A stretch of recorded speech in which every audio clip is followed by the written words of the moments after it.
pain is a lot more complex than just what we experience in our physical body. We are a mind, a body, and a soul, and these things are not separate. And because of that wholeness of who we are, anything that we have happening in the physical realm is going to affect the mental, emotional, and spiritual realm. From the time we are born, we are having experiences in our life. And those experiences could be positive or they could be negative. When you experience a strong emotion tied to an event, what happens is that gets held in your body as stuck energy. Think of it this way. So let's say that you move into a brand new home and it's completely empty, right? Blank slate. And then over the years you accumulate things and you decorate in a certain way and the house gets a little bit more crowded and a little bit more crowded. And then maybe even after 10 or 15 years, you're like, wow, I've collected a lot of junk in my house. Even though that's a very simplistic example, it's kind of how we function as well as humans in this experience and in our bodies. So let's say you adapted a behavior, let's say you from really young to be a people pleaser or to be a perfectionist or really having that need to be liked. Well, that behavior gets ingrained in your system, which is why it's so easy to repeat it over and over and over again.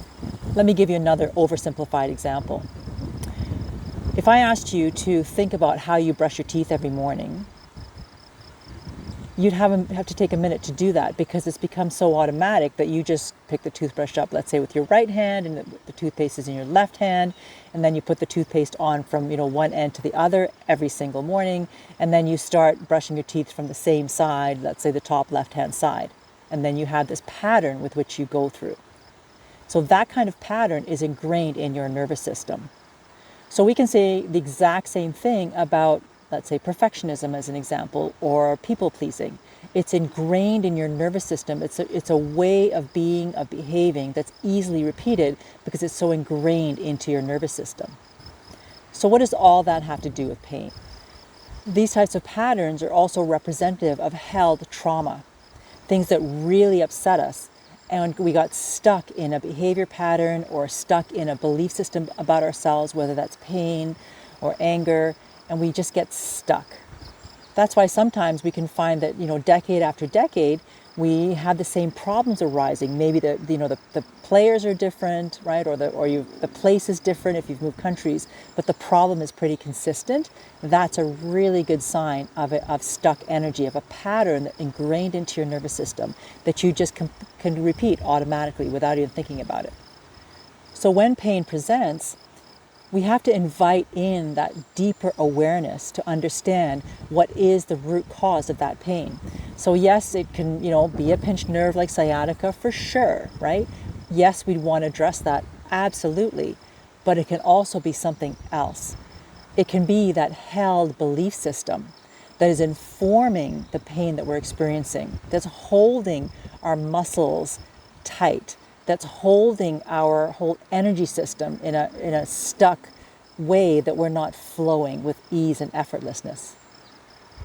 So if you notice you're kind of, circling the drain on, a pain pattern that you've got in your body and you've tried everything and done everything, and you haven't actually explored the feelings around that pain, then I would suggest that that's the next place you want to go.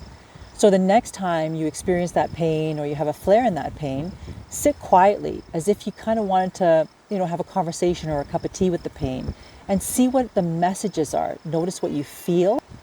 Notice the thoughts that come up for you, or maybe a memory comes up for you, or sometimes like a feeling of nausea or resistance, things like that. These are signs of stuck energy.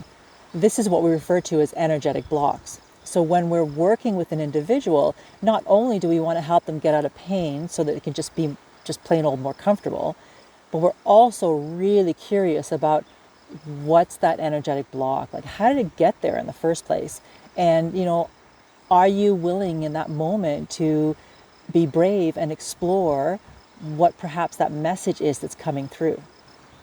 And one of the kind of more common ones that we see all the time is resistance. So if you're feeling a little bit of resistance about something, or let's say you're sitting with your pain and really paying attention to it for a little while and feeling a lot of resistance around it, well, that's a really potent place to play. And I use the word play for a very specific reason. Because when you do an exploration like that, I don't want you to get all serious and kind of suffer around and go, oh my gosh, like what's going on in my body? But rather be curious. Just kind of go, oh, isn't that interesting? I'm feeling so much resistance right now. What's all that about? And then wait. Maybe a message comes to you, a feeling comes to you, and you start to be able to kind of dive into what is the real cause, what's really happening here that's driving this sensation that I'm having in this particular part of my body. And when you do this, you'll be quite surprised at what will come up. And then when that thing comes up, and maybe it's a little bit upsetting, and that's okay. That's okay if it's upsetting. Just be with it in a way that you're curious, but you're not actually kind of judging the situation, but you're kind of going, whoa, isn't that super interesting? That's kind of bothering me right now, like a lot, and I can feel this emotion and this emotion and this emotion.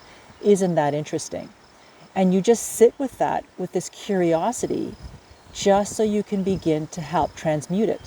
Because often what will happen is when you sit with that curiosity within what you're experiencing in that moment, without any kind of judgment, you get to release it instead of holding on to it. And the way that we hold on to it is to have that pain and go, oh my God, that's my bad shoulder, that's my sciatica. Oh yeah, no, that's really bad. I don't like that at all. Oh, I don't like that. I'm going to take a pill. I'm going to avoid it. That's how you perpetuate your pain. But if you sit with it, experience it, and get curious about it, that's how you change your pain. That's the mind, body, soul connection. Looking at the whole picture of why that experience is happening for you right now, not to you, for you right now. It's a learning opportunity.